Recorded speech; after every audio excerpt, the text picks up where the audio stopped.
Mad one, that one. Hey, greetings, peace all. So, this is that subject. Two-parent household or not?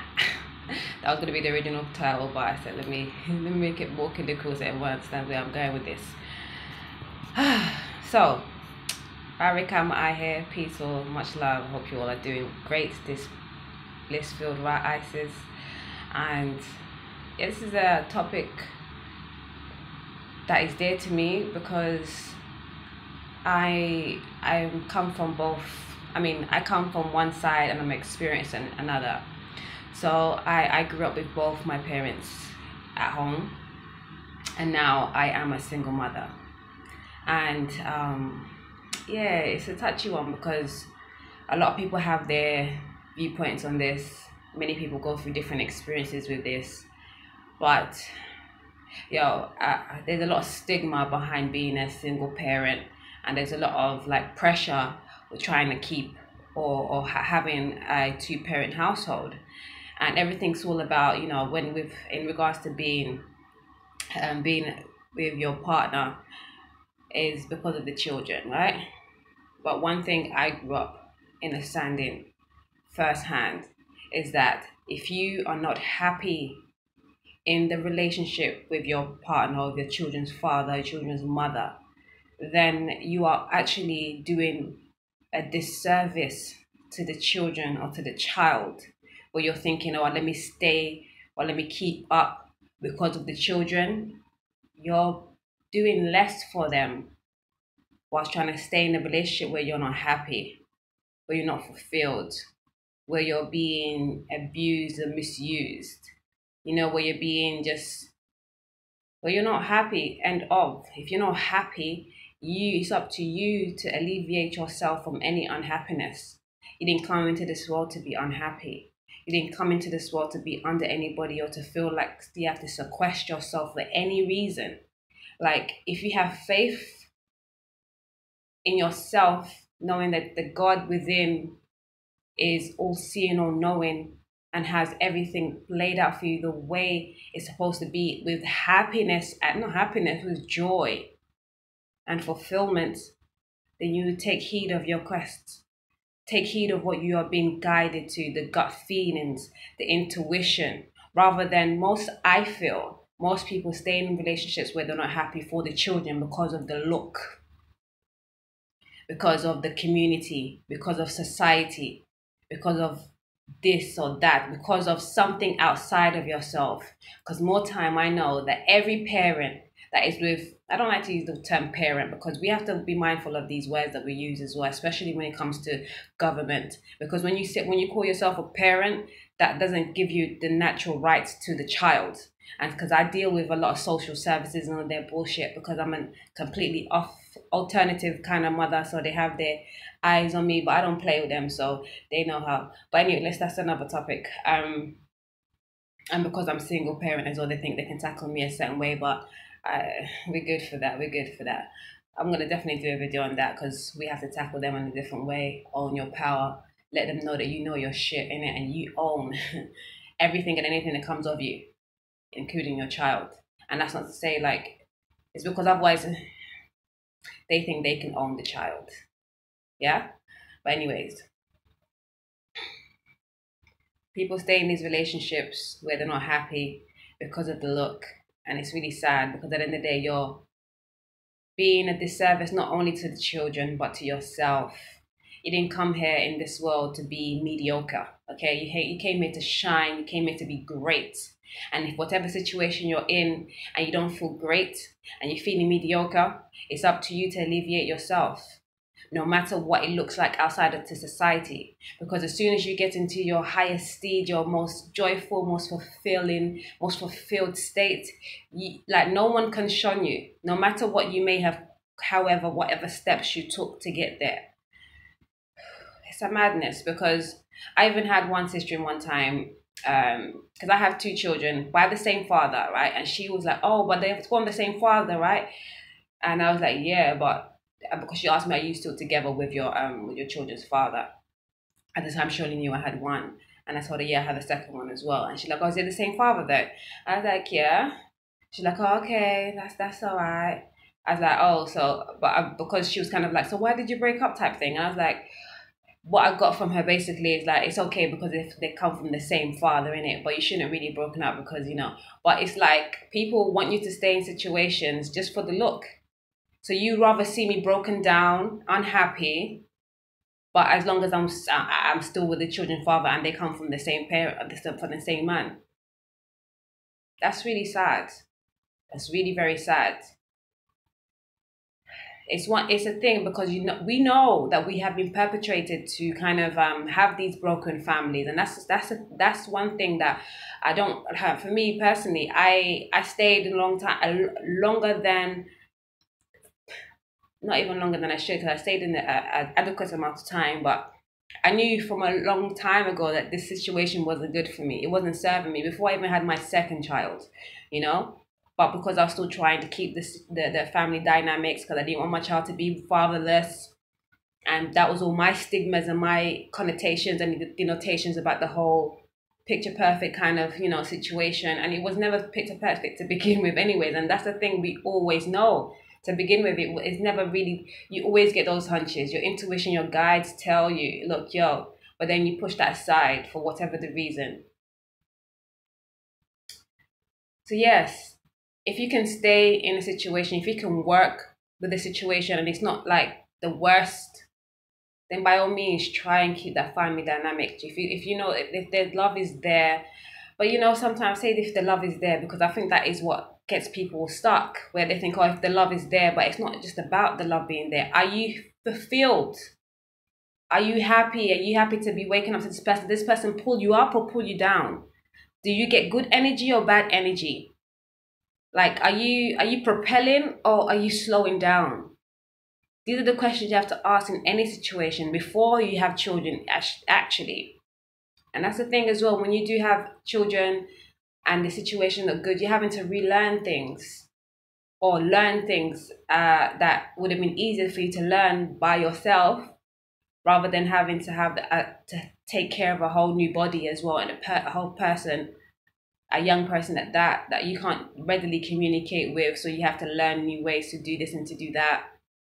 And some people have, which is always like a bonus when you have family and friends that can help you, that are on the same path, that can understand where you're going and don't really have to. I mean, this can understand you, because for me, I can't. I rather that's my Aries North Node self going, because I rather do it by myself than have people around that's gonna like not go with my flow, or not go with the morals and understandings that I have for the children. Because I feel like if I'm the mother, I am the mother, and I have a certain way of doing things. And then somebody comes in and they have a completely different way. But don't get twisted. You have to be open to things. You can't be wrong and strong. You can't be just so stern that you have no leeway and stuff, because it's a learning curve we're going through. We're learning and growing as we go along, right? It's like it's a test run all the way. Because no one knows until they try it, right? And even when you're in it, like, it's still every day you're learning something new. But it's like somebody else that's like, I don't know, let's say I was vegan for a good while, and I'm not then going to take my child to somebody who's not vegan and then has discrepancies about me being vegan, and then wants to give the child like little bits of meat every once in a while when I'm not looking, or something like that. That's disparaging. Okay, that is, it's confusing to the child as well.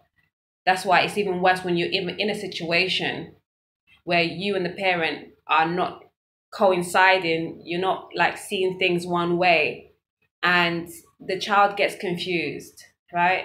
Give thanks to my sister. Yeah, she even brought that to light, because she comes from a household where the parents come from two different religious backgrounds, and they're very like, stern on their religion, and they both practice differently. And she told me it was a confusion. It was confusion because one would do this, the one would the other. You know, many people get into relationships young, and we have children young and stuff like that. I didn't think I had my child young. I had my first child at 24, And in ancient times, that's quite old actually. But it's also, and for me, I think it was a good time because it was ripe time for me. My womb was ready, because if before I had the first child, like I got diagnosed, but that was such a fluke. I feel that apparently I was less likely to be able to conceive, and with my first boyfriend, we was just doing all kinds of crazy, and it was never, I never ever got pregnant until that time came, and that was the time. It's because most time we're aligned a certain way, and that's why I don't take away from my experience, because if I didn't have it, I wouldn't be able to share this with you now. But we go through certain things, and it's just how it's supposed to be. Like some people are supposed to come from a single parent household because that's the design for them to learn the lessons that they came here to learn, and to be the person they came here to be, and to do the thing they're supposed to be doing. And likewise, some people come from a two parent household where they experience their experiences and live their life, and can maybe teach or learn however it goes.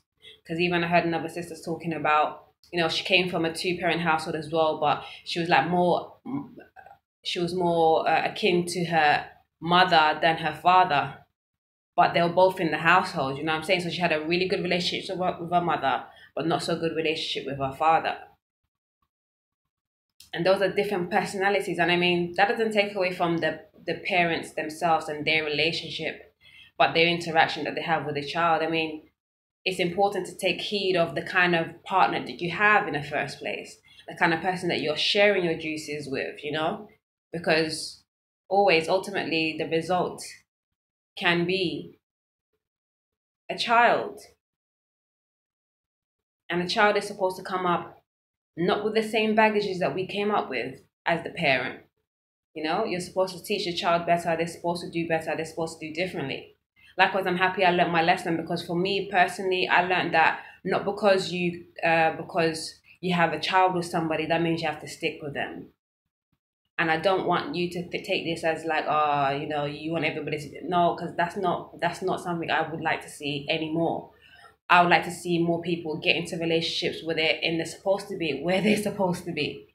Like, that you have your soulmate, you have your karmic partner, you have your catalyst, and you have your life partner, all twin flame. Like, go through these situations, understand the lessons that you came here to learn, and then do what to do, As long as you stay guided, stay in your heart center, listen to your gut feelings, attune to your higher self. It's always there with you. It's just like the voice gets drowned out with the misaligned ego and just the chatter of outside the society and communities and stuff like that. So we have to just really check ourselves before we get into any relationship. Like, nurture and be fully wholeheartedly in the relationship within. Build that relationship with your higher self. Build the relationship that you have with your spirit guides, energy guides, if you like. Some people get spooked up by the word term spirit, but I mean, I just want to switch it up so you know the different variation, because there's nothing to be spooky about. Okay, everything is energy first. Energy is synonymous to spirit. Okay, and if I don't say spiritual and I say metaphysical, it's the same thing. But yes, it's a thing. Well, definitely, because I've had to grow up with a lot of lessons, and people think, oh yeah, you're better off being in a two-parent household. Yeah, I came up in a two-parent household with a lot of shit to have to deal with in my day now, And I say shit, it was supposed to be, and it's fine. I understand, and I appreciate it, and so many lessons learned, But don't ever think that somebody's better off in a two-parent household than in a single household just because they're in a two-parent household. It's the dynamics in the household that matters. Because there's many people that come up in a one single household and they're thriving more so than the person that came up in a house where they're two parents. So don't shun people because they're single parents. Check the character of the individuals. Okay? Check the character of the individual. Check yourself first before you even go judge anybody else. It's ridiculous. Because and another thing, you can never judge somebody else's walk because it's not your own. And your perceptions and perspectives are your own, and theirs. And they can't ever be one and the same, because we all see through our own individual eyes. We all connected, most definitely, but we all come here with a little portion of differences, individualities, you know. And through that is what we learn and we grow, and we can teach and we can learn. Yeah, life. Mm. So don't. The first thing is learn to love and know yourself and be uniquely your highest self. Yes, and then check your surroundings. What do you want to see? How would you like things to go? And then check the interaction that you have with another, with your mates, in your relationships. And not everything that looks not everything that looks pretty you should go for. Sometimes it's good to just build rapport, see where the person's mind is at.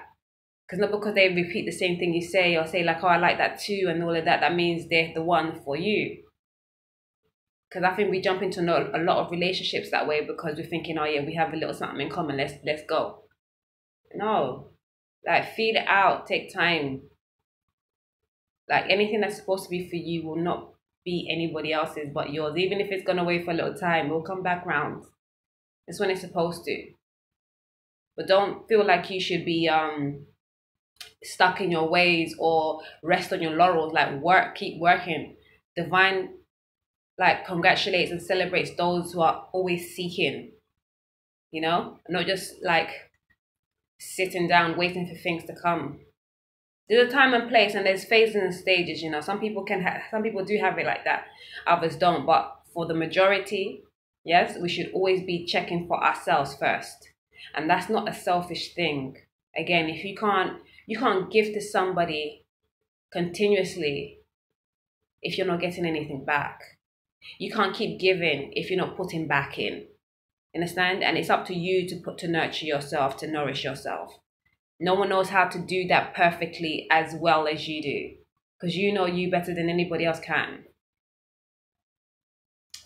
Anywho's, yeah, this is a bit like hands the goals, but I hope you got the seed. I hope you got the message. I hope you understood where I was coming from. That we have to learn to love ourselves first, know ourselves holistically. That means the whole self, not the outside self, but the inside self first. And be uniquely our highest self. When we listen to our highest guides, and we're looking at things from the heart center rather than looking at things from the mental plane, like we're better off. Love thyself, know thyself, be thy unique highest self. And all of that will be reflected back onto you. You know, you find someone that understands themselves, that loves themselves.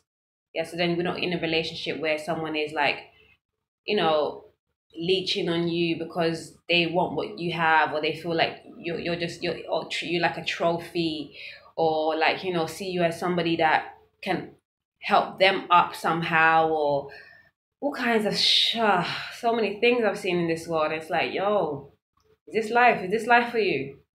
Is this what really moves you? This is the year of relationships. It's the twos. It's the pillar. It's the 11. Like we're supposed to be getting into good unions, rightful unions. And before we can, yeah, before you miss your boat, you have to check yourself. Not from your misaligned ego, aligned your ego. Align your ego to your higher self. Let your ego make the moves for you, or make you make the moves that you're supposed to. Not that you want to, not even that you desire. I mean, don't get twisted. Desires and wants and needs should be fulfilled. Okay? But make sure that they are for your highest good. Not because of something that's been like subconsciously implanted in your head through TV, or your family, or society, or communities, you know? And like big booties and they can, yeah, okay, cool, that's cool. But really, like, if you can find the biggest beauty, if they don't have no heart, if they can't take good care of your children, if they can't take good care of you, then what's the big beauty for? And this is the year where where intelligence, morale, integrity is what's most attractive. Okay, a nice beauty will go along with it. Yes, that's bomb. Boom, boom. Yes, it's nice to have all sides of things. So that's why we say we don't shun our desires, our wants and needs, or make sure you're looking to your highest wants, needs, and desires first. Not them low vibrations. You can't want a beauty over anything and everything else. That's kind of sad. Sorry, I must say. That, I mean, me and my I lost my beauty since I became vegan, but I'm not on that track no more, so I'm gonna get it back. But that's not the point. Like, I'm cute regardless, but I don't even do that fish lip thing. Sure, I don't even know how to do it properly. It just don't make no sense. And my lips is not. They're just not made for that. I used to do a lot of mwah, but it turned into don't make no sense. Don't make no sense to me at all. Anywho's, what am I saying? Love thyself first. Okay? That's not selfish at all. Like, if you don't know how to love yourself, then you don't know how to love anybody else. You may think you do, but you find little things to just pull you off. Loving unconditionally means loving the flaws and all. If you can take yourself, flaws and all, then you most likely be able to take flaws of somebody else. You know? How many people say some stuff like, oh, I wouldn't even do that for me, but why am I going to take that from you? That's the kind of things that it would eventually boil down to. But once you can wholly understand, understand, appreciate you, then you'll be able to appreciate anybody else. And you know what to appreciate or what not to appreciate, because not everything is for you to take on. Not everything is for you to have to what's that term? Just some people figure, oh, like I stepped in this now, well, I just have to deal with it. Like, no, like, know your power. Know that if it's not bringing you joy, fulfillment, if it's not uplifting you, if it's dragging you down more than pulling you up, then it's not good for you. Understand? And sometimes it's a matter of just taking a break for people to realize certain things. But you can't wait on other people to change. You have to be that change that you seek. You know, look in the mirror, like Michael Jackson used to say. That change has to start with you. Anything that you want to see different, it's up to you to make that difference. You know? That's it.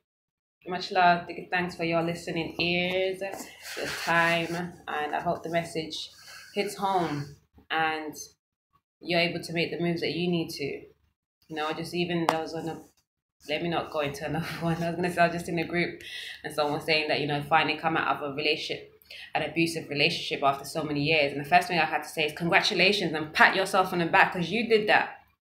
You put yourself in and you took yourself out. That's congratulations to you.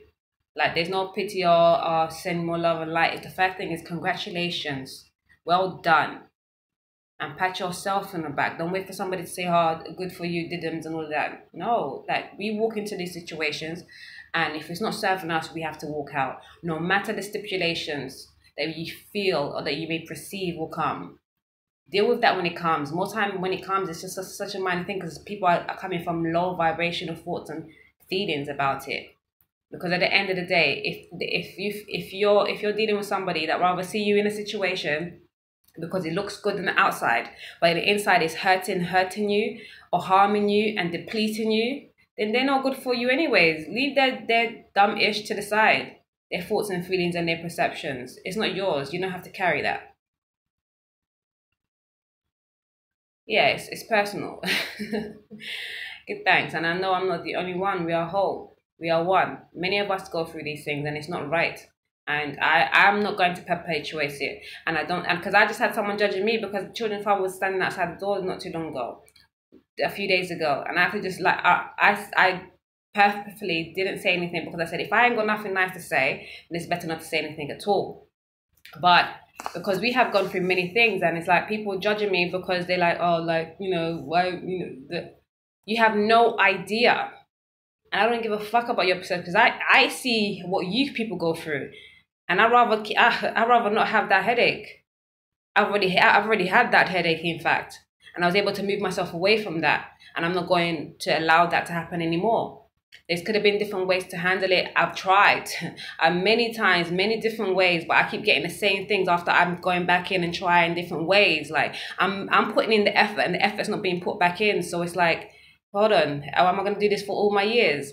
And then not only that, the children are seeing BS back and forth and all of this nonsense. What do you think they pick up? And this is the thing, because the children where you're trying to stick for, again,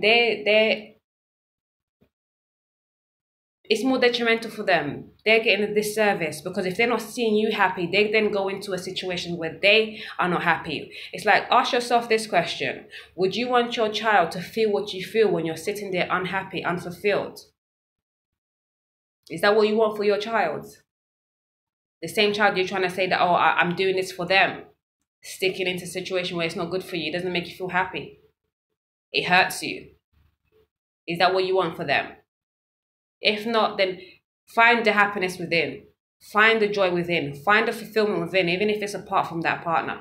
Sometimes it's a matter of just needing that time apart for them to realize what is what. But not every situation you're supposed to go back into. Learn your lessons and earn your blessings, yo. It's Saturn's law. It's this line is Saturn's law. Okay? We have the mother and the father, the moon and the sun. But granddaddy, you know the granddaddy has a lot to say because it's been around for a time. Yo? And granddaddy is Saturn. Ari, much love and peace. What's that? Okay. Ciao.